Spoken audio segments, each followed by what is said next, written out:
डोले रे नदी कि मटक मटक पिया चले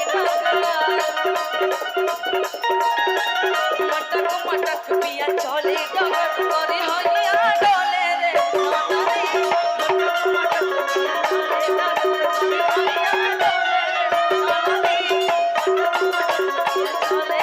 चले हैया डोले रे नदी चले करे हैया डोले रे नदी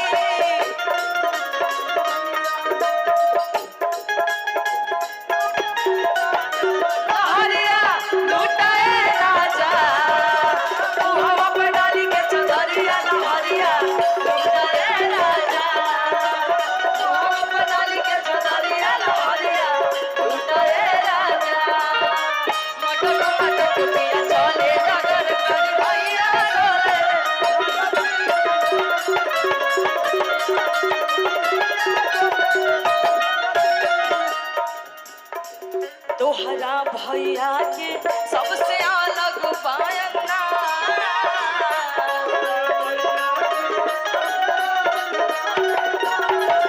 देखते पिया के खुश हो जाला में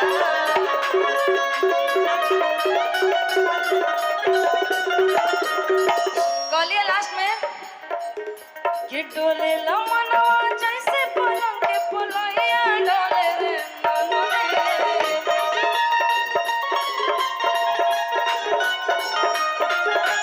डोले मनवा जैसे पलंग के पुलैया डोले रे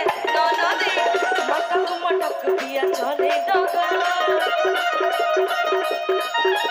मटक मटक भैया डंडा मत चलाइए भैया वो डंडा मत चलावर रहे तनी मनी डांस ना करता लोग काहे साजत रहो डांस करना है लेकिन अपने जगह पे ना तो देखिए उधर बारिश हो गया अपने जगह पे डांस करना कोई दिक्कत नहीं और बैठे बैठे तो कुछ भी कर सकते हैं आप लोग कुछ भी मतलब डांस और ताली कुछ और नहीं करना है कि मटक मटक पिया चले अरे हैया डोले रे नदी मटक मटक पिया चले अरे हैया डोले रे नदी तड़पेला मोर चढ़ल जवानी कबूल लगाना लगी तड़पेला मोर चढ़ल जवानी कबूल लगाना लगी ए राजा जी बजबाजी की ना बाजी ए राजा जी बजबाजी की ना बाजी। देखिए हमारे माननीय गार्जियन पप्पू भैया का आदेश है कि जितना डांस करना है करिए कोई दिक्कत नहीं है फुल परमिशन बा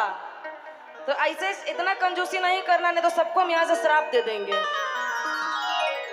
थोड़ा थोड़ा आप लोग भी पीछे वाले भैया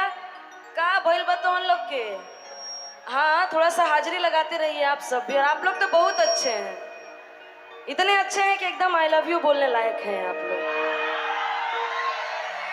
तो डांस करते रहिएगा कि ये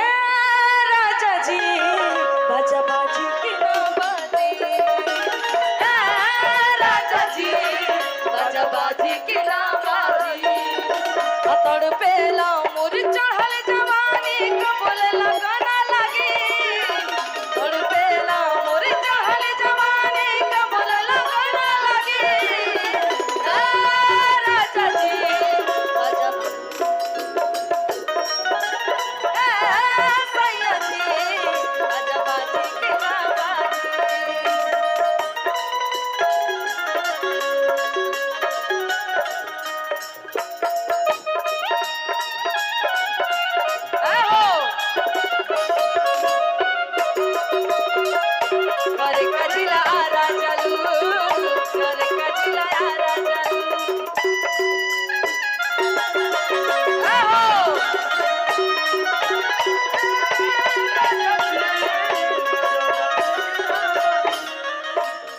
ज्यादा प्रवचन नहीं देना है भैया पहले ही बोले हैं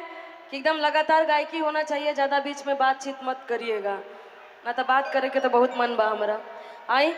आगे के दौर में लेके चलो तनी कहो तरीका आराम से बैठ जाइए अपने अपने जगह पे बैठ जाइए आप लोग चलिए अरे हमारो के लगा ही सुताली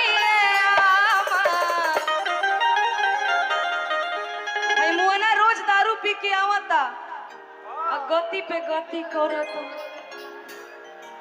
कोई बात नहीं, उतना चलते रहता है, होने दीजिए। जाए तो अपनी खैले पियले बा बबुआ बस सुत कोई बात नहीं, उतना चलते रहता है, हम लोग इधर एंजॉय करते रहेंगे। अरे हमरो के लगाही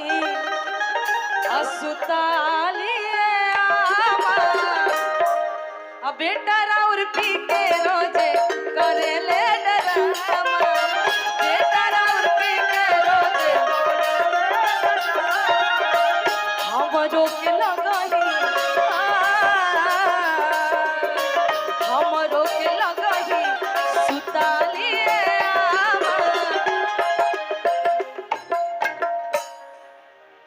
बेटा राउर पी के रोजे करे ले डरामा, बेटा राउर पी के रोजे करे ले डरामा, बेटा राउर पी के रोजे करे ले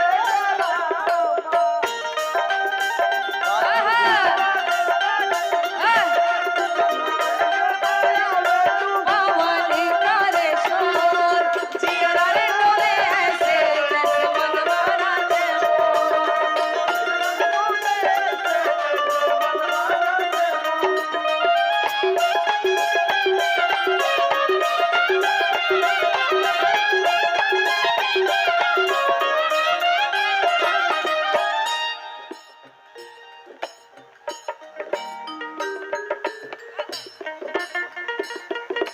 हेलो भैया हो, हम एक बार फिर से आएंगे, इस गाने को पूरा बाद में करेंगे। बहुत सारे कलाकार हैं तो सबको एक एक एंट्री लग जाए, फिर बाद में हम आते हैं। चलिए बहुत बहुत धन्यवाद।